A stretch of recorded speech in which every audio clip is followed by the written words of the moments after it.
কিচ্ছু নাই বান ভাই এটাই ভাই এটাই দেই ভাই আমো গাছটা না হেনে দেন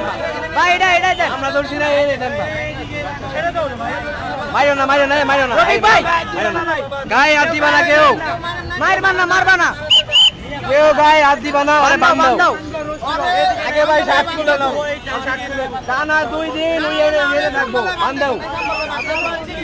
ওই রফিক ভাই ভাই চপ সবাই একটু চুপ থাকি ভাই চত্বরে লয়ে মাপ চাইব এলাকা যাবো তাদের টাকা থেকে নিচে আপনার মাপ চাইব আমরা লাগবো না ভাই